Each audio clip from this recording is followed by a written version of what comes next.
welcome back to the expert desk for day 3 of the Intel Extreme Masters Katowice. We just saw fnatic take, well not take down, but take a game from Azubu Blaze. First loss of the actual tournament for them. We going into a game number 3. And I have to say this real quick because I was checking out Reddit during the little bit of a break. And we, oh no, it's not bad, it's not bad. And yesterday when we saw Peke actually get the sneak Nexus kill on his Kassadin, it was like, do you even rift? And now it's, do you even throw? So the Reddit community loving that. We go ahead and go straight into the picks and bans here. And we'll see what they go for, as we do see Olaf first ban, and Aleja coming out of Azubu Blaze. Honestly, I don't think the bans are going to change up too much from that first game. Obviously, they switch sides back and forward, so they're in different order. But fnatic, actually, sorry, we need to explain first the fact that these fnatic are back on blue side. Yep. Because of those first 2 games, the Azubu won the coin toss for the first game. Azubu, because they came from first place in Group A, got to choose where they wanted first pick or second pick in that first game. We now played the 2 of the first 2, and this deciding game was chosen by the team which won fastest, which is which side they wanted. Can't remember which one it was. Who won fastest? Who were the distance 2 games? Obviously fnatic. Azubu might have picked purple, was getting at. They didn't have to go with blue side, but whoever won fastest has chosen which side, which is why fnatic are back on blue like they were in the previous game. But ultimately, apart from Kazakh, so far our bans are staying very similar. The problem in that last game was not so much the fact that the champions are there. It wasn't Nidley being ridiculously strong. She's a good champion, but she wasn't single-handedly winning that game until Azubu forgot how to dodge. Oh, you hear that, Nikki? Oh, it sounds like fnatic to me. Fnatic. Yeah, fnatic. We'll go with that one. For all morning, and it's incredible. Like the Reddit thread, as you say, after that last game, the comments on that thread doubled, and that's because half of them have just become Peke, you're amazing, Peke, have my children. It just keeps going on and on. But we are in our last game.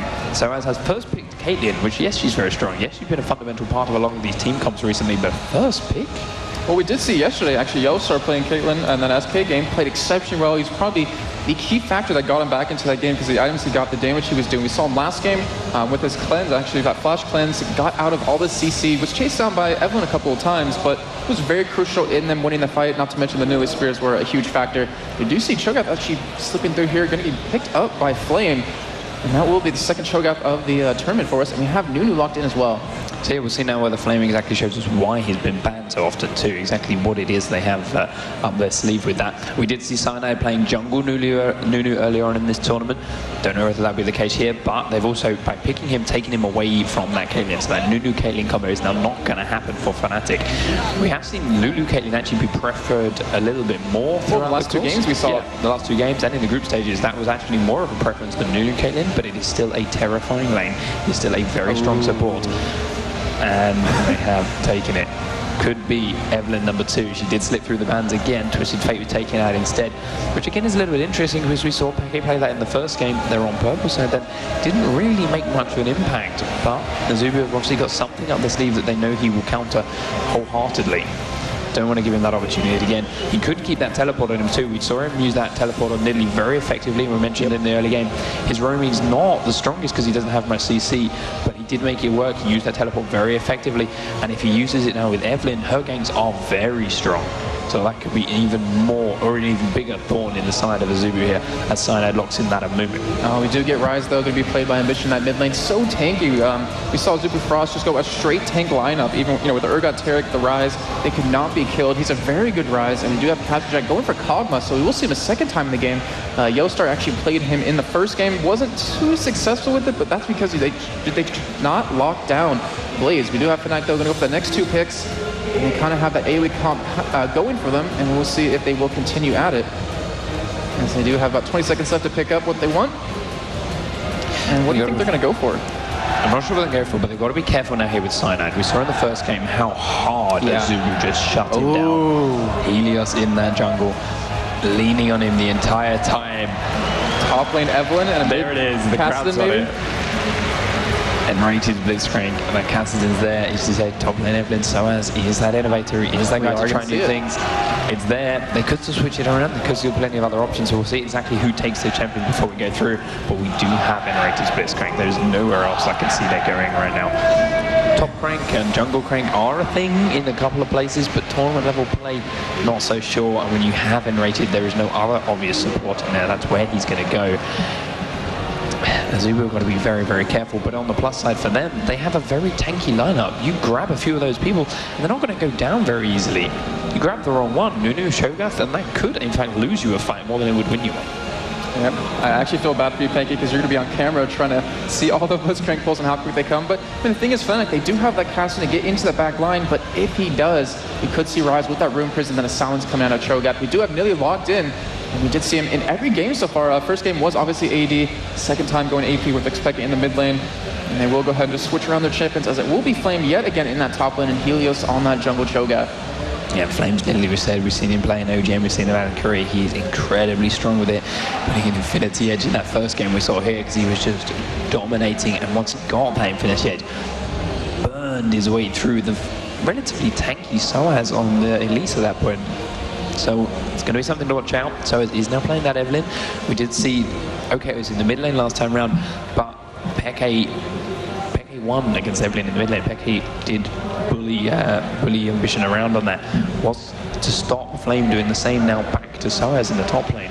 Flame, I don't know. And of course, the big thing from Evelynn is she's a big roamer. She's got that stealth, she can go anywhere. You can't really do that quite so much from the top lane. Well, I'm actually really curious about that level 1 fight, because we do have good CC of both teams, and of course we have that Blitzcrank. I mean, can completely decide as games go on. And we will have that. I mean, Kog'Maw Nunu, when did we ever see that anymore? Last time I could think of was until Extreme Masters Cologne. It has been quite a long time, and I think that's probably about the same, right? Yeah, Makler and Libic playing that too. Libic playing a very strong Nunu. He has been known for years. Makler playing that Kog'Maw. Now I'm going to see exactly what Captain Jack can do in it. As far as level 1 concerned, I expect we'll see something from Fnatic, because they do have that grab. It is incredibly powerful in these early levels. But again, there's quite a bit of CC on that Azubu lineup. Cho'Gath very strong at level 1, so they have to be careful. All right, real quick, Pancake, who do you think will take this game? I don't want to call it. I want it to be Fnatic, local heroes. I'm a European boy. I got to go with it, but it's going to be tight. Yeah, I have to agree there. We're going to throw it over to our castles, Joe, Demon, and Jat.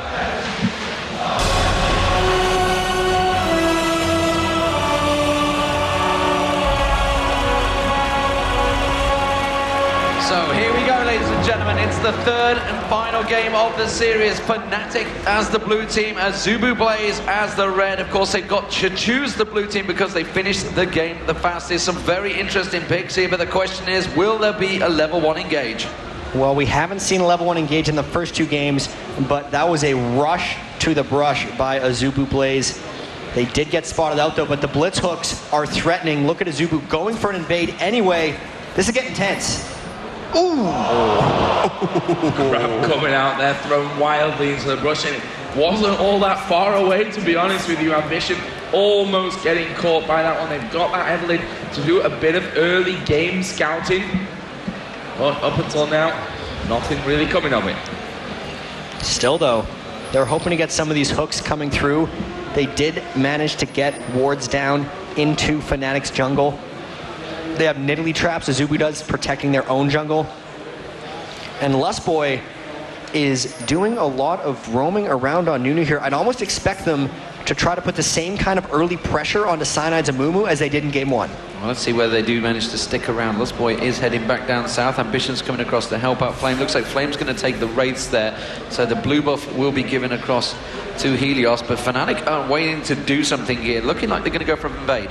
Delayed invade, maybe into the red area. They're going to see them doing wraiths with the ward, but this isn't going to stop Helios from getting going whatsoever. So they pull red through.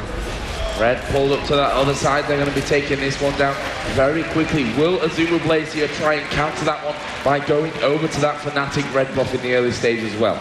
They most likely will, but the good thing about stealing the red like that is it guarantees Amumu double buffs in all likelihood, even if it gets stolen, which is something they didn't have in the first game. He got stuck with just the blue. Immediately, though, Helios going to get seen by that ward, whether he wants to gank Evelynn or go for red. I don't know if there's anything that Fnatic could do to stop it, though. So we are seeing a bunch of whole different things going on. Duo lane's gone up the top. We do see Helios coming in towards the red, so Helios is going to try and steal the red away here. They have pinged it, but nobody's really reacting to it, so they realize that that's going to happen. Meanwhile, N-Rated has come around to help out Cyanide on that blue buff. Of course, he used the smite to steal on the red buff. Cyanide will pick that blue up, and lanes start to level themselves out. So, Jat, a lot of lanes, take us through them top to bottom.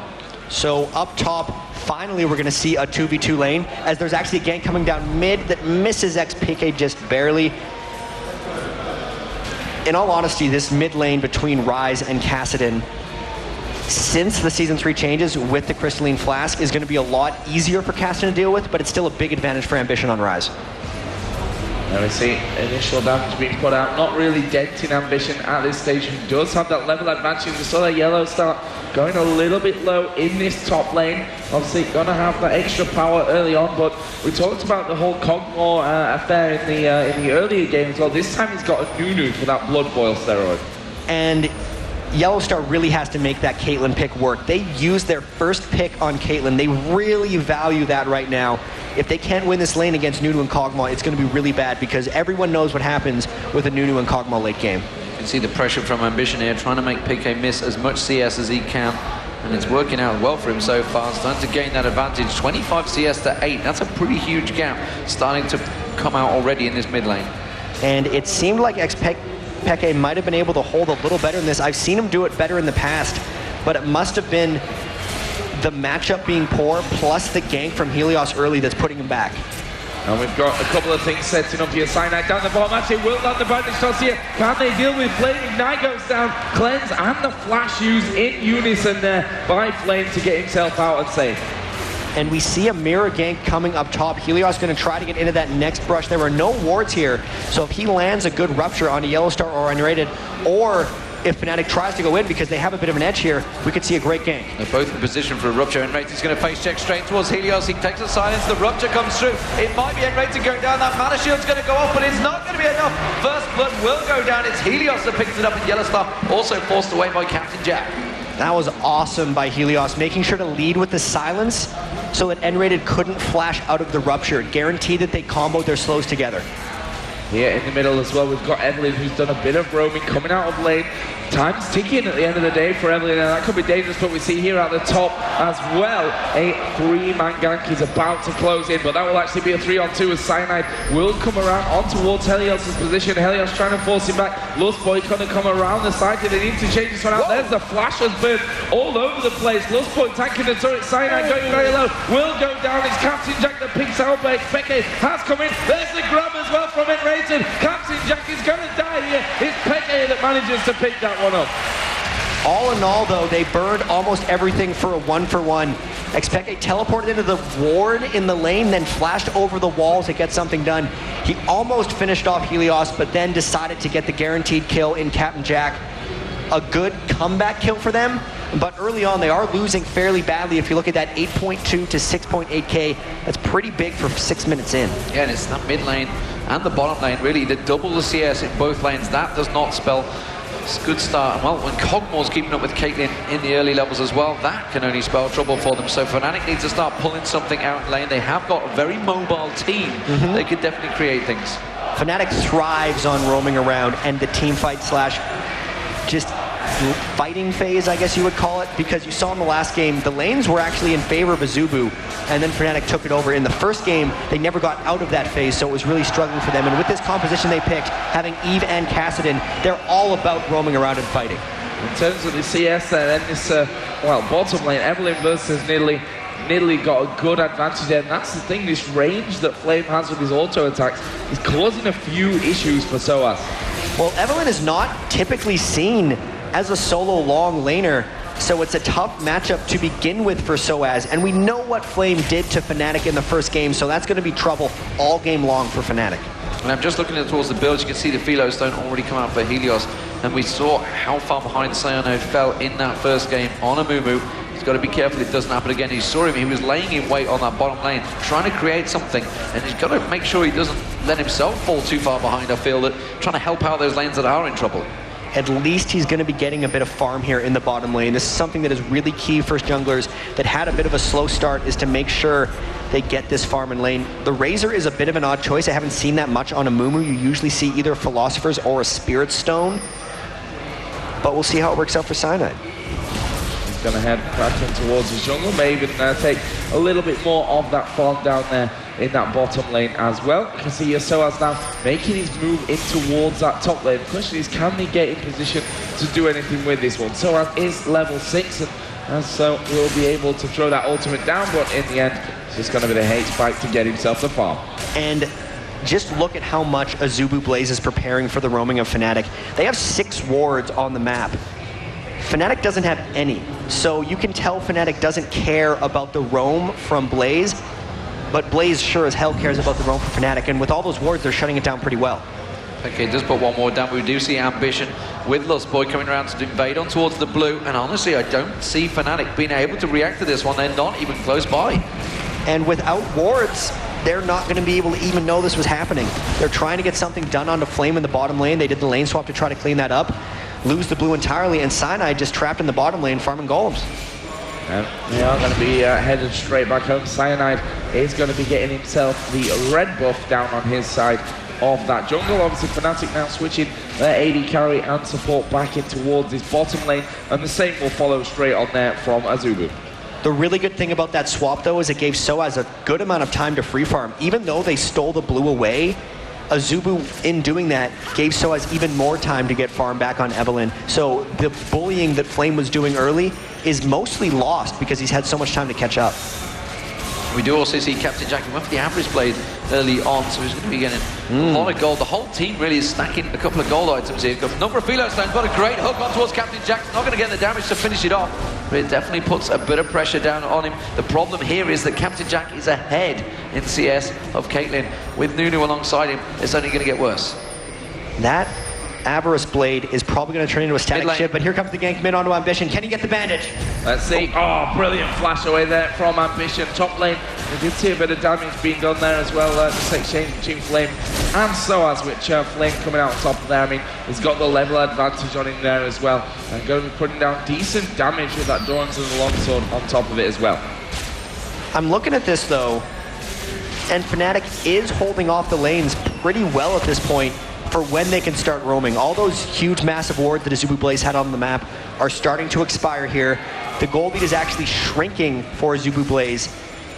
The huge giant advantages that Soaz and Xpeke were surrendering to Flame and Ambition are starting to fade away, so they've done a pretty good job holding still. So it's getting the level up in the top there. Cyanide heading down. They realise that Helios is there. The rest of Fnatic start to collapse in towards Helios here. They could go for the hook. They do manage to hook him through, but they don't really have the damage to follow it through. The rest of the team, absolute zero out of the blue. Nega's crest to the side. Mommy as well comes in, but it's only Spodek. They did catch Captain Jack using Cleanse there to get out of that curse, and everybody backs away untouched. Peke actually teleported in just to Rift Walk backwards. That was an amazing ult by Spodek. He completely zoned out and managed to burn the teleport from Xpeke. Great job. And to stop some of the mobility that Fnatic certainly have on their side in this one. So as here in that top lane trying to protect his turret, but down in the bottom lane, see there, Yellow Star going pretty low. Here comes the move. Bandage toss is going to land onto Spodek as well. He gets exhausted, but Spodek falling very, very low. Not the two highest damage champions on the map. They're going after him, but Enrated will finish it. The crowd control is really what managed to get them. It's a good thing they killed him too, because Cyanide had completely ran out of mana, so his tears were no longer flowing from his poor eyes. But get the kill, 2 for 2, still coming back, doing a good job. They do get a good job, but unfortunately, Captain Jack is starting to be a problem, I feel. And Yellow Star is not really being able to get anything from all these kills that happen. He's really not the one that's picking it up. He has gone for the double door, and Peke in that mid lane, like you mentioned. He's used teleport twice so far, successfully once, second time not so much so. How is it working out between him and Ambition? You can see he's behind in CS. He's trying to create things from all the roaming. It's pretty scary because Ambition really loves Ryze, and Ryze is typically not that strong of a laner. So the fact that he's almost at 100 minion kills here at 12 minutes, 30 ahead of Xpeke, and pretty much just getting all the farm he wants will be pretty painful for them, on top of Ambition getting the early tier of the Goddess. So Ryze is going to become a bit of a monster that is very, very scary for Fnatic come team fights. See what Kassadin can do about trying to pull that one back.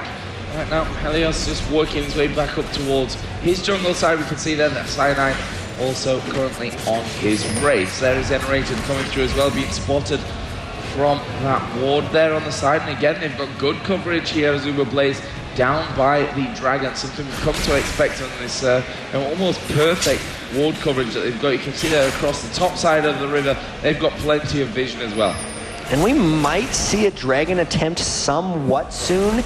I think if Flame can get the top turret down, he's gonna go collapse down for Dragon, but for now he's just trying to punish Soaz and get as far ahead of him as possible. But with that pink ward sat right on top of Dragon, it's a bit of a tell that Azubu wants control of that area. Vision getting the room prison towards Peke. Peke taking a bit of damage. The ultimate up as well. Takes another little burst in there. But like you mentioned, we saw how much of a problem Flame was on Nidalee on that top lane. He seems to be doing the exact same job. The question is Soaz. I'm not too sure they're going to worry about him. I think they just want to go surely for just the 5v4s. Okay, if you want to push that top lane, we're just going to obliterate you in a team fight. I think they're going to try to not get bled out as much because I don't think Soaz is going to reach a point where he can really beat down on Flame. If he does, he'll have to get ahead from some other source. It will, at some point, become a race if they go for it, as Xpeke goes in for Ambition, and not much happened out of it. Not quite able to lock him down on that one. We can see in his bottom lane, Helios is waiting. And we've seen his patience pull off, obviously, for that first kill in that top lane as well. Pings down onto the Dragon. Yeah, Dragon going to be, well, a good target with Helios already down there, ready and waiting. They've got a pink ward down, so they know that fnatic have no vision. Ambition is coming down as well, and that Dragon is going to be kicked off, and most probably taken without a single word in reply from fnatic. And that was keyed off by Xpeke getting a little bit low in mid lane with Harass coming down from Ambition. After that point, they didn't really care who was there because even if Cyanide came in, they would have known they have the advantage on them there. So really good timing and just communication by Azubu to get that Dragon. He's keeping the pressure up. He's going for it here. Flash is in for the kill, but he's not going to get it with that Ignite. Peke will survive in that mid lane. He had just picked up blue, so that would have been a tragedy if it had lost it. Does mean Ambition's going to get a lot of damage done on towards his turret. Cyanide's going to come in and try and cover it off. Pings, meanwhile, on the top lane, mean that they are thinking of making a move for Soaz. Let's see where the Helios goes in towards there. The turret almost down there in the top lane. So they're getting the Dragon and probably the top turret with this next wave. That's going to be a big spike of global gold. Hopefully for Fnatic, this isn't a repeat of Game 1 where Azubu Blaze just systematically took down all the turrets and objectives, and Fnatic didn't really have an answer.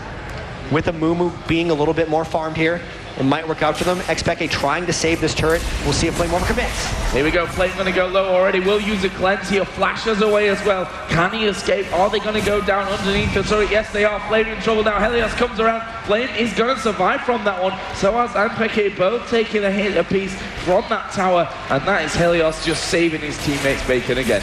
And what a pest Flame is going to be for this entire game, as we actually see a teleport bottom, Xpeke everywhere. He's coming straight down, and he's going to get the power fist on towards Lustboy. Lustboy is the target. He hasn't used the grab just yet. He's waiting for the ace in the hole to come in.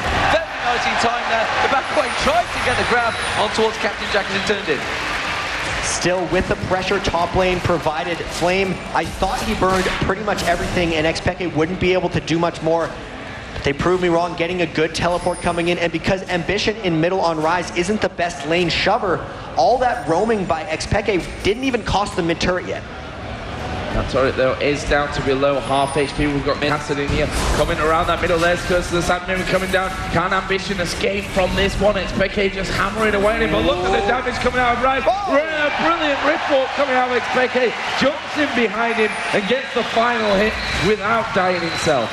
Fearless jump there, throwing down his Rift Rock right onto the face of Ambition. It seemed like Rise's trading damage was going to be just over the top, but no, he managed to turn it around. That was a gutsy play, sticking around in that one. But the problem is they've taken that top turret, now they're working on this mid turret, so despite the fact they're getting the kills, they're 4-2 up, they are going to be 2-0 down in turrets. And Azubu Blaze, like you mentioned, are just turning the problem on. Down the bottom lane, it's going to be a blood-boiled up Cogmore stripping down the third turret of the game, and Azubu suddenly have just removed all of the outer turrets of Fnatic.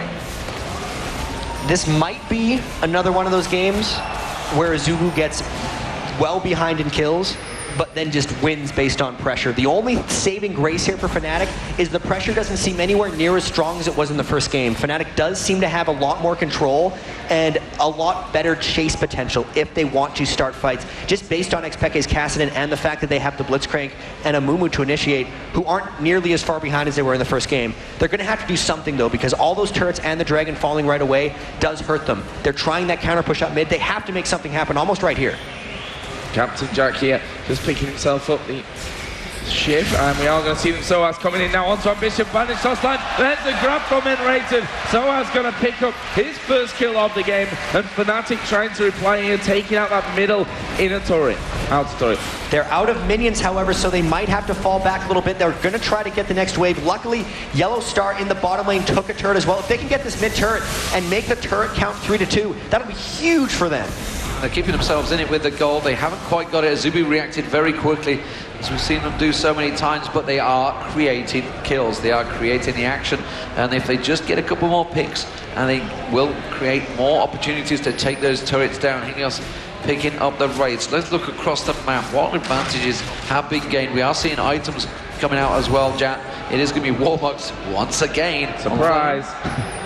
So big tanky Flame, going to be as annoying as possible. Captain Jack with the early static shiv. That's really the new age Phantom Dancer, it seems. A lot of people rushing that instead. And the big breaking point in this game is going to be about whether Fnatic, when they get kills, because with this comp and what they're playing, they're going to get kills. It's whether they can take objectives afterwards. Is the pressure too great from Azubu Blaze to stop Fnatic from getting turrets? Because right now, they seem to be able to turn it on. As it is, we do see them stacking towards that blue. Peke is going to get the second blue of the game. He did manage to get one earlier on, despite the fact that he got stole away at once. So Peke gets that. Soaz having a little look towards Flame in this top lane. He's got Peke coming in as well. Will he try and bait it? Flame's going straight down towards him.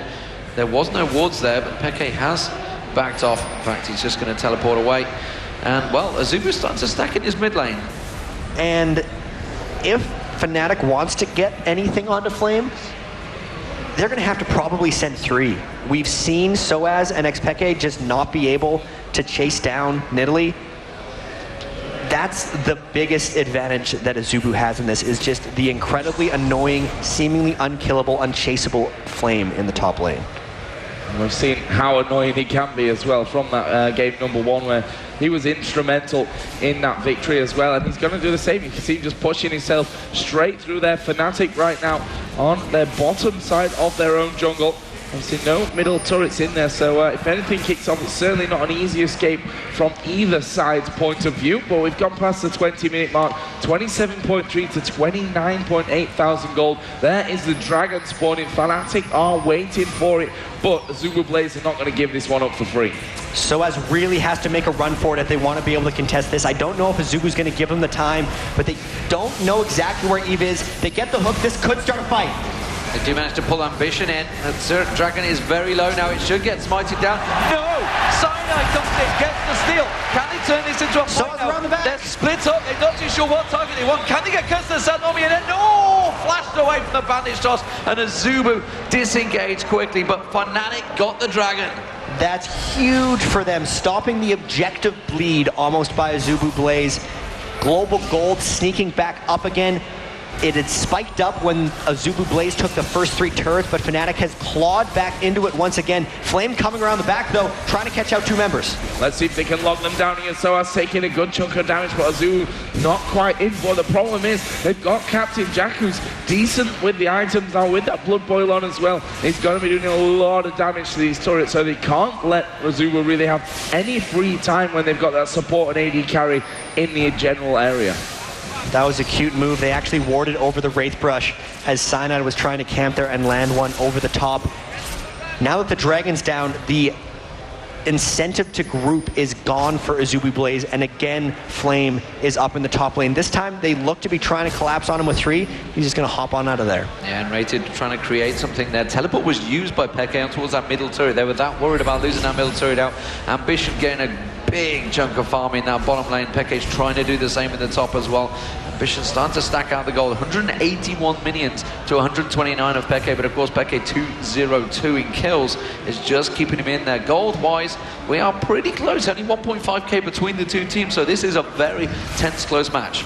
Kassadin almost never outfarms his lane opponent. He's all about roaming around, team fighting, and assassination. So pretty much going according to plan as far as Xpeke on Kassadin. The thing that's not going according to plan is the Kog'Maw versus Caitlyn matchup, because Captain Jack is getting quite large, and when he gets that Infinity Edge, he could be a real problem. Right now you see everyone on Fnatic trying to push up mid lane, but Flame is down in the bottom, so this is a choice between Flame trying to hold at this turret or if they're going to go for the split push, because they're pushing down this turret hard. Here we go, the Blitzcrank going to get the grab down on towards Helios. Not the ideal target. Fnatic forced to back away. Soaz going to get room prisoned up here. Can they chase in for any more? No, it's Caitlyn again who uses the pressure, uses the range to force them off. And they would have to go fast if they wanted to keep going, because Flame is doing work on that bottom turret. They're deciding to collapse on it, making that entire push mid failed. Well, you can see Cyanode's going to come across. He's going to be the first one there. The spear came across. He dodged that one out. Is he going to have enough to slow him down? Gets the bandage shots down, but it's only Soaz coming in to help him out, so the damage not there because they've got to react to Azubu Blaze pushing up the mid. It's a 4v3 almost in a situation because no one can deal with Flame at this point. They have Soaz there to hold them off. Maybe that will work out. If Cyanide gets an initiation, they might try a 4v4, but Blaze being so cautious and just running away, much like they did in the first game. Now we see Azubu once again pushing through onto this middle lane, and Caitlyn Trap pretty much lining it there, saying, well, this is as far as you can go. One step further and we're going to have you. Which I think Azubu Blaze knew themselves, decided to back off once again, but Flame, constant pushing here, is waiting inside of that brush. And it's going to come out right on top of Soaz here. This could be very dangerous for Evelyn and for Soaz. See what he can do. There we go. Jump out from Flame. And, well, Evelyn, popping the W, will run away. At least Flame is low on mana, so he can't seemingly stay there forever, but he got Soaz low enough on health that after this next wave, unless Fnatic sends someone immediately, they're going to lose that next inner turret. And the problem is he's now going to have a massive chunk of gold. He's going to go back, buy himself a bit more damage. Soaz was struggling to deal with him as it is. So once he gets that damage on there, we saw him with an Infinity Edge in the last time he came around. Let's see what he does start to build up this time. There is the Vampiric Scepter. So God only knows what he's going to come out. It's got to be a Bloodthirster, surely. Might just be, he's more about just the straight up turret pushing. He doesn't even really care about dueling at this point. He's just trying to create as much havoc in buildings as possible. That's something that he is definitely doing amazingly well up until now. So let's have a look at the big picture. 33.5 to 35.7 thousand gold. 3-2 in turrets in favor of Azubu Blaze. 5-2 in kills in favor of Fnatic. So things still wide open in this one. Third game of this best of three. Both teams know that, well, a mistake here could cost them that place in the final. I'd agree with you. This one is super, super close. There's a bit of a window here for Fnatic to do something because the top lane isn't quite pushed for Flame. But because of that, Azubu's smart. They're not presenting themselves as initiation targets. This game is really going to be about whether or not Fnatic can get the initiations when they want. It's a given that they can't deal with Flame 1v1, so it's trying to create windows where they can get fights against Azubu. They're trying to counter split push with another split push of their own. And Peke making a wave down that bottom lane. We do see the teams of Azubu Blaze rotating around a little bit. We've got Yellow Star coming up towards the top there. Flame still very close, but as they learned from the first game, you cannot chase him down, you cannot catch him. Instead, Yellow Star's just going to continue to get fed, continue to wipe out those waves and pick up that large gold.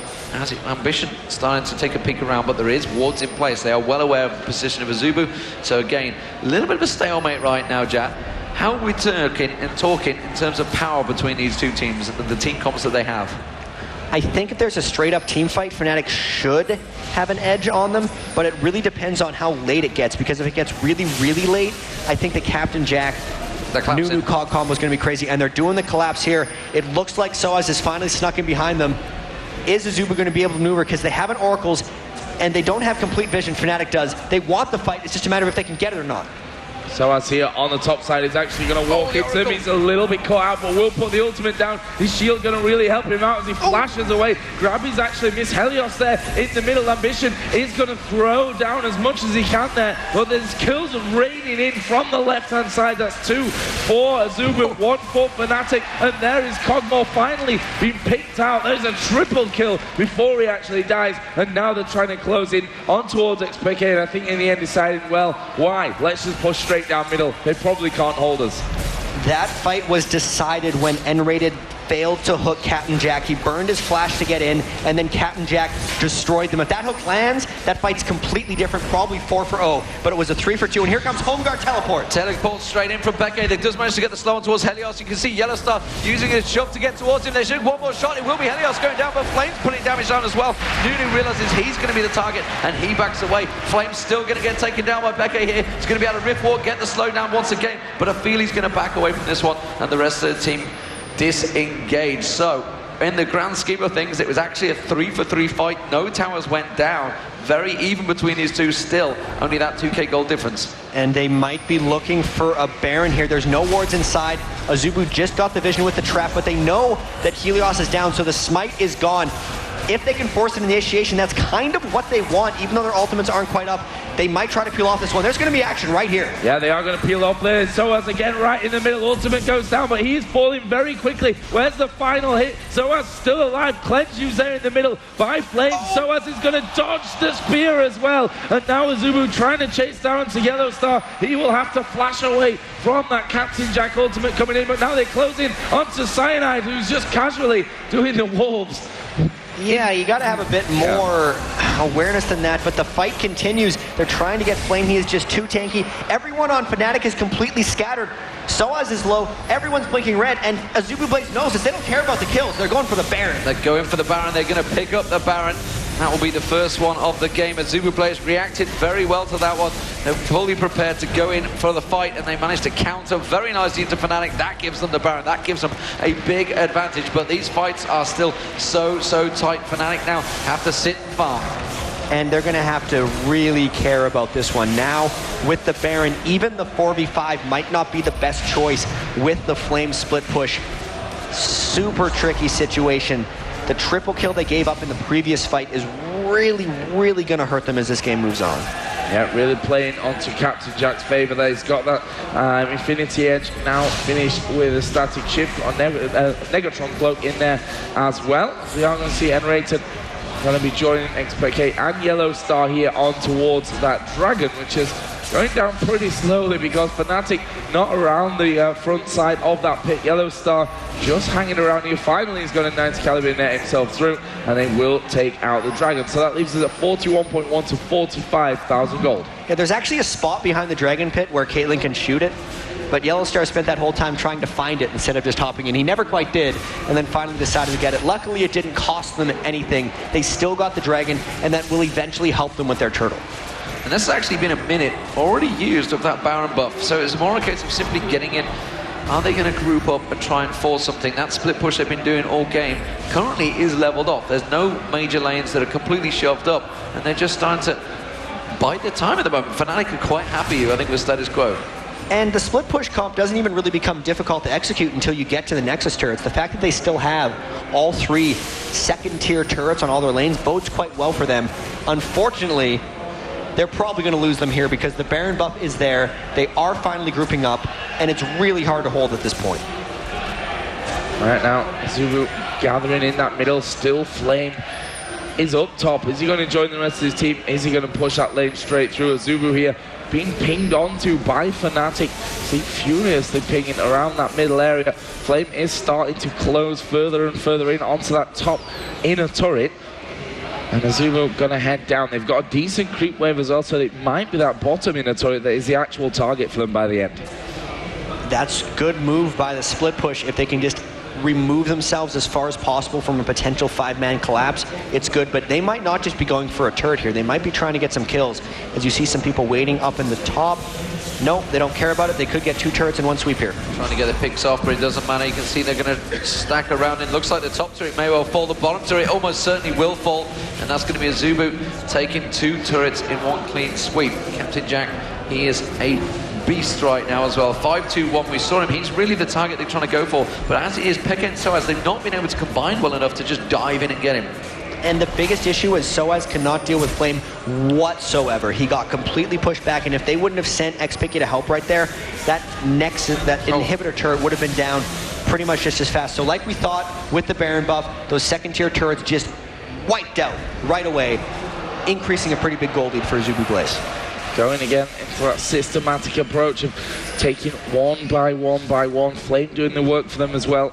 Are they going to go any further here with this push? They certainly look like they want. Again, this Kog'Maw, he's just getting stronger and stronger and stronger as the game goes along. With that Blood Boil on, he's doing masses of damage very, very quickly here as they start to push in on both sides. Once again, Flame could be in trouble though. Diving on towards Flame, but he's gained the Ignite. He's going to have that health. He's just heal himself up. He's definitely very strong right now. The hook's trying to come on towards Flame. If it had been pulled through, he would have definitely been dead. And of course, the Banshee's Veil been picked up by Captain Jack purposely because of those hooks, and it respawns so much quicker now. And Flame could be in trouble if he wasn't a monster with the Warmogs. They just can't seem to touch him.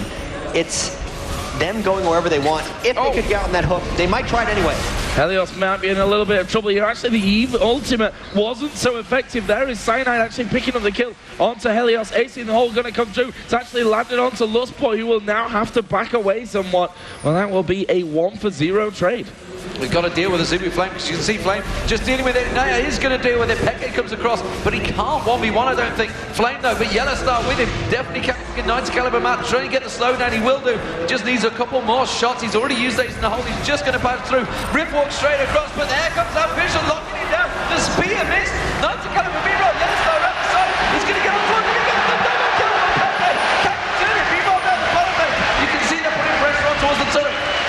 They finally got to Flame, also with the ambition kill, so the double kill repelling the pressure. There's the Baron buff gone. They saved their inhibitor turrets. They're on to the next round essentially. Yellow Star big enough now. Xpeke proving that he can finally get onto Flame. He's got to start being a little bit cautious. They survived. Just seen the Shurelia's being picked up there as well by Amumu. So in terms of the engagement, the disengage, they can do that very, very quickly as Yellow Star will take out turret number 3 here for Fnatic. That was the final outer turret for them. They're on the inners now, but on the other side, you've got Azubu Blaze who are right down towards those inhibitor turrets. Soaz here may get a little bit caught out. We saw Amumu come around just to get in range to pop that Shurelia's and get into safety. The nice thing here about Yellow Star's build is he didn't go defensive items whatsoever on Caitlyn, whereas Captain Jack did. So even though it's the Nunu Cog combination, the damage is actually fairly comparable right now between Caitlyn and Kog'Maw. If they can somehow get onto Captain Jack and get damage for him, this is going to be a pretty good finish because A, it's Fnatic. They seem to have good games this time. And the split push hasn't quite made it through. The Baron's going to be up, and it looks like Fnatic may finally be poised to kind of hold Flame back. And if they can contain Azubu Blaze whatsoever, the team fight's actually going to be really close. You can see they've already got 4 home guard boots. They are ready and waiting. They're not going to get caught out like SK did yesterday.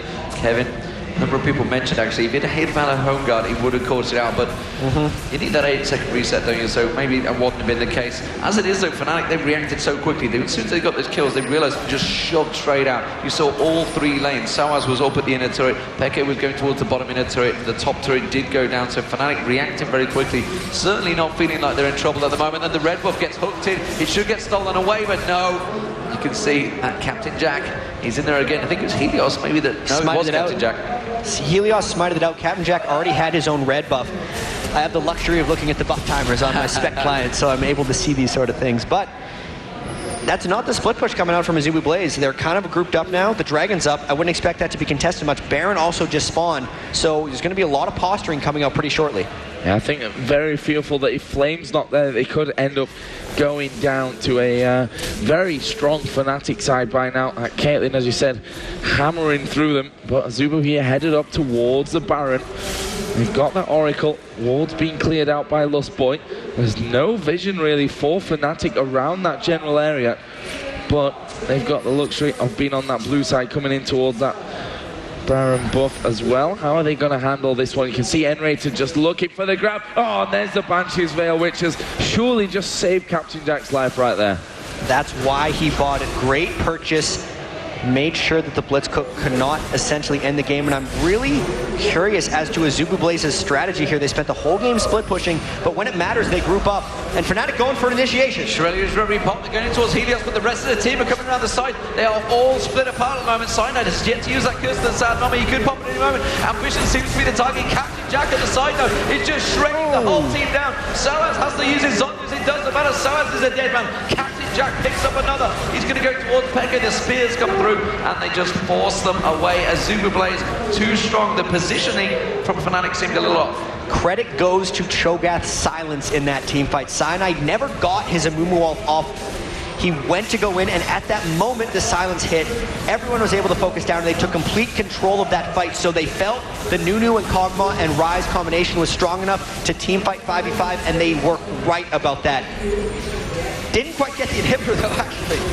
Oh, but the damage coming out there of Captain Jack, they finally hit it one more time there just to take that inhibitor out. Baron, of course, wasn't taken down in those last few moments after that team fight, so that's the next target here for Azubu Blaze. They are going to be walking in there.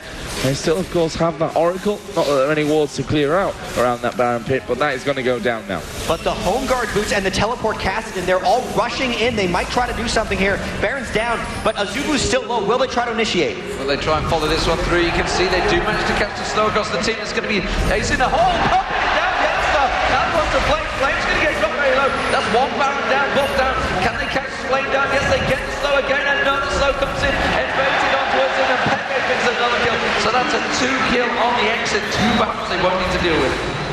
Baron down on 2 people is quite valuable, especially the split pushing monster that is Flames Nidalee. Decent sized death timers as well. Soaz making sure to push up those super minions in the mid. Fnatic's going to try to get some turrets out of this one. Yep, looking first of all for this inner turret in the top lane. They've got Amumu and Evelynn just down there waiting in the jungle. They may even just go straight through and have a go on the inhibitor turret from this one. Evelynn now ended up around the side. Amumu's going to be in there. And let's not forget, still has Curse of the Sad Mummy. Wasn't able to use it that last fight.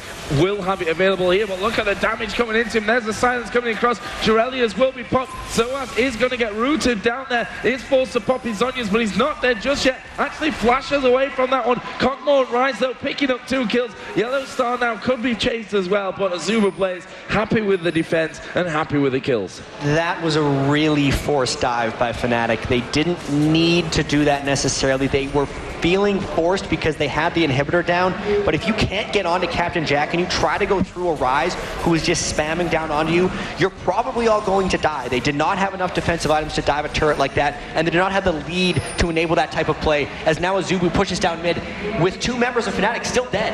They're going straight for the win here. You can see Azubu Blaze going to drive on through. They're not worried about the turrets. They have super minions with them. It is a 3-man defense squad here, and we've already seen them. They can't get on towards Captain Jack, and he is shredding that Nexus turret apart. That's going to be 1 down. Straight on towards the second one. The Nexus turret, Absolute Zero is going to get popped as well. They're putting the damage on towards Lustboy. Cyanide getting caught out by Ambition. The second Nexus turret down. Captain Jack Sparrow is all over the Nexus, and that is going to be Azubu Blaze taking them into the finals.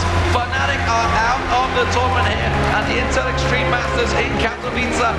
Very good performance from Azubu Blaze, steady all the way through. They took control of the 3rd game much like the first one. It was much more difficult because Fnatic had adapted quite well. They really put on their A game for this series, but in the end, it's a 2-1 for Azubu. Just steady hands, good strategy, and great split push. So, 1 semi-final down, a Korean team goes through. Of course, we have another semi-final coming up straight away after this one. That's going to be Azubu Frost versus Gambit Gaming. That should be an insane match as well. But, Jack, realistically, when you looked at the lineup for this tournament, I'd say around about 90% of people said Azubu final. That is the prediction. We've seen so many Azubu Blaze and Azubu Frost matches against each other in the past, and we could see one right here. It would be great for the huge, amazing crowd we have set up here already. The fans in Katowice have been absolutely incredible. So much props to Fnatic though in this tournament. Even though they're out, the entertainment that they provided everyone here was next level. It's definitely going to give problems for, obviously, the EU regionals that are going to be happening just next week in Warsaw. And, well, Fnatic got to be favourites for that one, certainly to make it through to Season 3. But as it is, Azubu Blaze performance very solid here. And really, when you think about it, a lot of the European teams have taken that Christmas off. They've taken that spell off. COG definitely rested heavily. The Korean teams have been fighting in the OGN Winter Championships pretty much flat out for the last 3 months. They just got knocked out the semi-finals themselves by Azubu Frost in a double best-of-5 that went all the way, 10 games. if they're not prepared for anything, I don't know what is, because these two Azubu teams, they have played non-stop matches for 3 months straight. It's a mid-season, fully practiced team coming into a team just ramping up off their off-season. It's a preseason game versus a playoff game for a lot of these teams, right? They're honestly just more practiced in the, just aside from anything else, the fact that Fnatic took it to 3 games is actually quite impressive under these circumstances. Yeah, they've had that tournament experience with the Season 3 patch, which, to be honest, throughout this entire tournament so far has really shown as well. They're coming into this one hot. They've just played that OGN semi-final as well, so like you said, it's not as if Fnatic could really match up to the experience that they've got at this stage of the new patch. Either way, we are seeing their Azubu Blaze packing up, and you see they're Azubu Frost moving in straight away. Yeah. They're not messing around. They're just literally trading places. They are in the same shirts, of course, and you just see immediately they're shy, getting ready to get into position.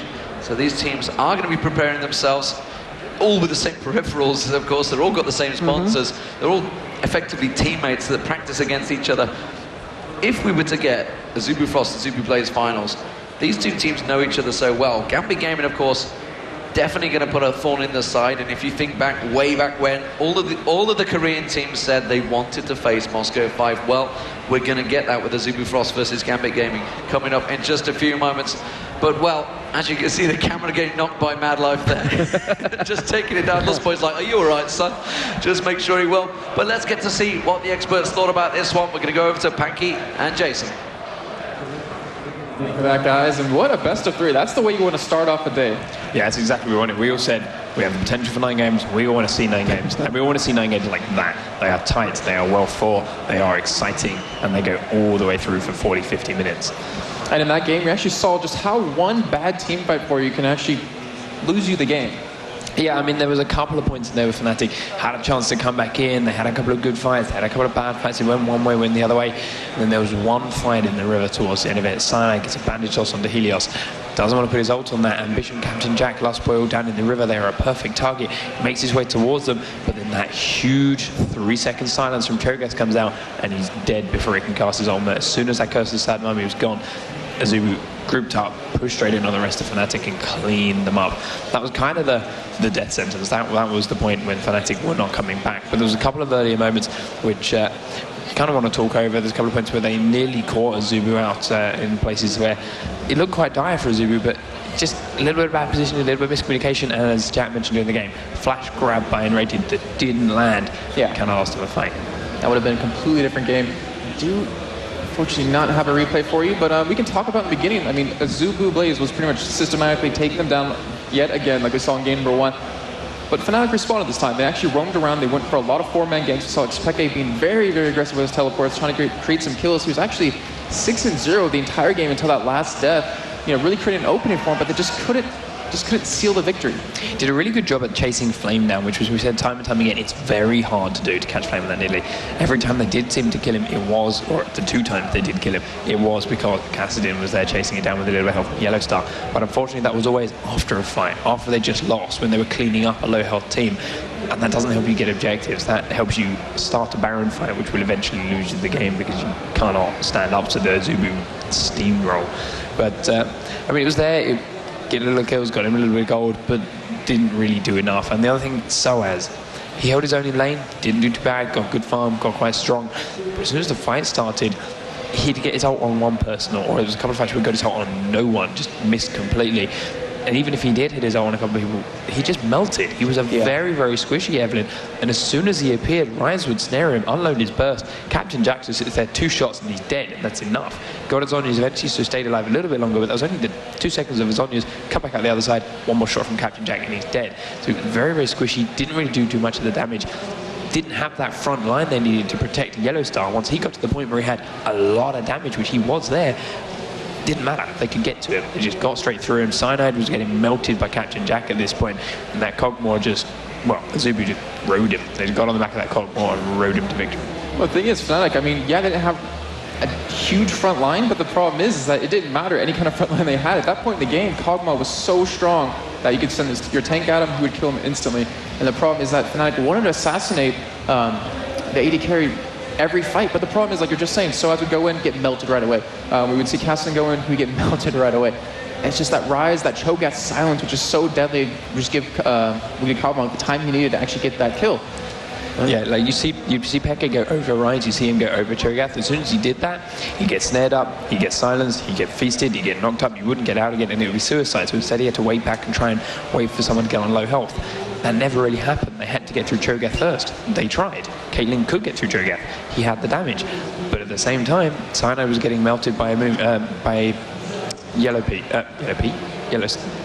Good, I'm not the only one that did it. it. He was getting melted by Coldmore, who's Captain Jack. I don't even know where the yellow was coming from.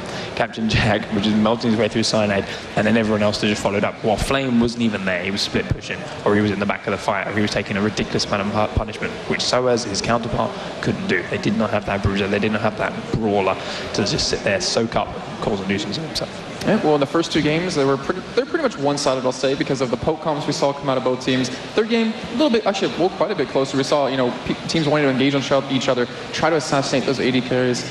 And so Blaze is going to be moving on into the finals against the winner of Azubu Frost and Gambit Gaming. And we need to get into this because Gambit, like we were saying earlier, they squeaked by based off of time in the group stage. If they play like they did yesterday, we're going to get a 2-game second semi-final, and Frost are going to go up against Blaze for our grand. Gambit, I hope they went home, they thought on it a bit, they discussed, they theory-crafted a bit, and they come back today fresh. It's a best of 3, so it's a little bit of easier situation for them. It's not just one game, throw you all in, hope it works. You've got a bit more strategy in it. You pick some bands are a bit different. You're going to be on different sides. The speed in which you win the game is going to decide which side you get in the third game. So there's a bit more strategy out of the game as well as into the game. And like Moscow 5, as we said, or Gambit Gaming now, they are the strategists. They are those old school guys. They theorycraft. Their timings are perfect. So if they've done their research and if they've got in that position, they can give Frost a run for their money. Play like yesterday though, play like Friday, sorry, it's not going to happen. Yeah, we were talking about how Gambit's been having a hard time adapting to Season 3, where even Blaze mentioned they were having a hard time adapting to Season 3, where everyone else was just catching up and surpassing them. Frost's been playing quite a bit on it. We'll see if Gambit's finally had that ability to, understand a little bit more. Obviously, over a 2-day period, it's kind of hard to do that, but anything can really happen. It could have just been a bad day. It always happens to teams, and we'll be getting into that best of 3 very shortly. But before that, guys, we're going to go onto the stage for a post-match interview. And we are up for a post-game interview. With me here is Captain Jack. I'm sorry for my voice. With me here is Captain Jack from Azubu Blaze. Guys, the first round went smoothly. Then that incredible poke composition from fnatic. Was that a surprise? 첫 번째 판 그냥 쉽게 이겼는데요. 두 번째 판 좀 흔들리면서 졌잖아요. 그거 지고 나서 좀 걱정했는지요. 네, 꽤 걱정을 했어요. 그러니까 원래 좀 첫 판 이기고 나서 두 번째 판도 쉽게 이기지 않을까 생각했고 라인전도 쉽게 풀려간 감이 있는데 좀 팀적으로 호흡이 잘 안 맞아서 두 번째 판을 지게 된 것 같아요. 그래서 좀 아쉬웠어요. Whereas the first map went smooth, so after the first map, all of the teammates were thinking that the second round should be easy as well. But after losing the second round, they were kind of nervous. They got kind of nervous and didn't know what to do. It seems that basically the key element in both the second and third match was Nidalee. Is it so? 두 번째 세 번째 판이 니달리가 제일 중요한 것 같아요. 그거 맞아요? 네, 니달리가 키포인트였고 니달리가 혼자 스플릿 푸시를 하게 하고 저희는 4대4 조합을 짜서 하는 방식으로 게임을 풀어나갔어요. Yeah, well, he agrees Nidalee was a key factor of both games because he can actually push different lanes as a split push, and which is really important for the team. Yeah, exactly. That's another question. Basically, from what I see, Korean teams tend to forget about kills. They just concentrate on pushing and getting global objectives like Baron and Dragon. Is it so? 한국 팀들은 그냥 킬 같은 거 안 중요하고 그냥 공격적이잖아요. 그것이 더 중요한 것 같아요. 네, 뭐 게임 전체적으로는 킬보다는 좀 전체적인 그 라인 관리나 글로벌 골드에 앞서는 게 더 중요하다고 생각해서 저희 팀 운영 그렇게 하고 있어요. But he says that besides kills and stuff, to have like lane control and a good vision over the map is like the most important thing for the game. There is another match coming. It's your brother clan, I'd say, Azubu Frost playing with Gambit Gaming. Who do you think has a bigger chance? 지금 아즈부 프로스랑 갬빗 게임이나 할 건데 누가 이길 것 같아요? 당연히 아즈부 프로스트가 이길 거라고 생각하고 있고요. 근데 감빅 게이밍도 되게 잘하는 팀이라서 어떻게 될지 좀 기대되네요. But he thinks that Azubu Frost will win for sure, but I mean, Game or ex-Moscow 5, they're a really good team, so he's really looking forward to the games. Okay, I would like to thank you very much, and we'll go into a quick break, and then we'll go into the raffles. Thank you. Okay, we are going to the raffles. First, I'll explain the raffles for the stream. As usual, you guys go to Twitter, hashtag IEM or hashtag Riot Codes. You answer one simple question, which is your favorite team and why, and then you have a chance in winning some Riot Codes. Piotrek jest już tam, zdaje się, że na widowni, jeżeli dobrze wiem. Piotrek, jesteś? Piotrek, jesteś, dobra. W takim razie ja oddaję ci głos, no i czyń swoją powinność. Dziękuję Ci, tatku. Dzisiaj emocje na trybunach są naprawdę gorące. W tej chwili jesteśmy już po pierwszych częściach meczy, po pierwszej serii meczy półfinałowych. Jak na razie Azubu Blaze wyszło, a ja siedzę tutaj z przyjaciółmi, właściwie z graczami ze Stowarzyszenia Przyjaciół Kazixa. Proszę zobaczyć. Kazix jest OP, tak? Koleżanka, jak ma na imię? Sandra. A kolega? Dawid. No, słyszałem, że razem stworzyliście ten transparent, tak? No można tak powiedzieć. No to fajnie, naprawdę. Na kogo dzisiaj obstawiałeś, Sandra? Ja na Azubu. Na Azubu. Azubu Blaze, czy... Jeśli chodzi o ten mecz, to Azubu Blaze, a jeśli chodzi ogólnie, to myślę, że Azubu Frost. Czyli jednak stawiasz na finał Azubu, tak? Tak. A kolega jakby sobie życzył? Ja całym sercem jestem za Gambit Gaming. Gambit Gaming, czyli jednak...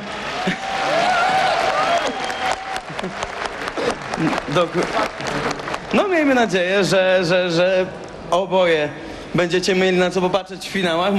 Być może będziemy mieli finał Gambit Gaming razem z Azubu Blaze. Dobrze, słuchajcie, skoro mamy tutaj postać Kazixa i Kazix jest OP, to ja może zadam wam po pytanku odnośnie tego Kazixa, co? Powiedz mi proszę, Sandro,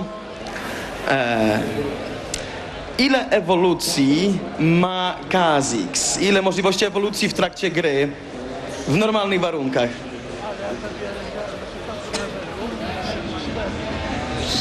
To może nie, inne pytanie do ciebie. Kto jest największym rywalem Kazixa? Rengar. Brawo, oczywiście brawo dla Sandry. Sandro, za to i za wysiłek przy tym otrzymujesz ode mnie taką fajną czapę Timo. Pokaż się. A dla kolegi jeszcze mam jedno pytanie. W takim razie może ty wiesz, ile ewolucji ma Kazix, co? 3, tak? Są to 3 dostępne w normalnej grze, a ogólnie? 4. Dokładnie, 4. Dla ciebie również mam koszulkę, tak jak poprzednio, koszulka Tons of Damage. Brawa dla państwa. Mam również do rozdania smyczkę taką. Być może, nie wiem, tutaj któryś kolega. O, tutaj mam jeszcze kolegę, tak? Kolego, jak już jesteśmy przy Kazixie, to proszę powiedz mi, skąd pochodzi Kazix? Dodam, że Kogmo pochodzi z tamtego samego miejsca. A drugi kolega? Pustki! Dokładnie, proszę, mam dla ciebie smycz. Dziękuję wam wszystkim bardzo. Wielkie brawa dla naszych... Proszę. Także dziękujemy ślicznie, tatku, wracam do ciebie. Dobrze. Słuchajcie, jak mamy jeszcze troszeczkę czasu, to was troszeczkę porozgrzewam. Ręce. Jedziemy, uwaga. Jedziemy, ręce. Demacja! Jedziemy! Jeszcze raz! I proszę ze mną, bo mi głos wysiada. No ja sam naprawdę już nie dam rady. Jedziemy, uwaga.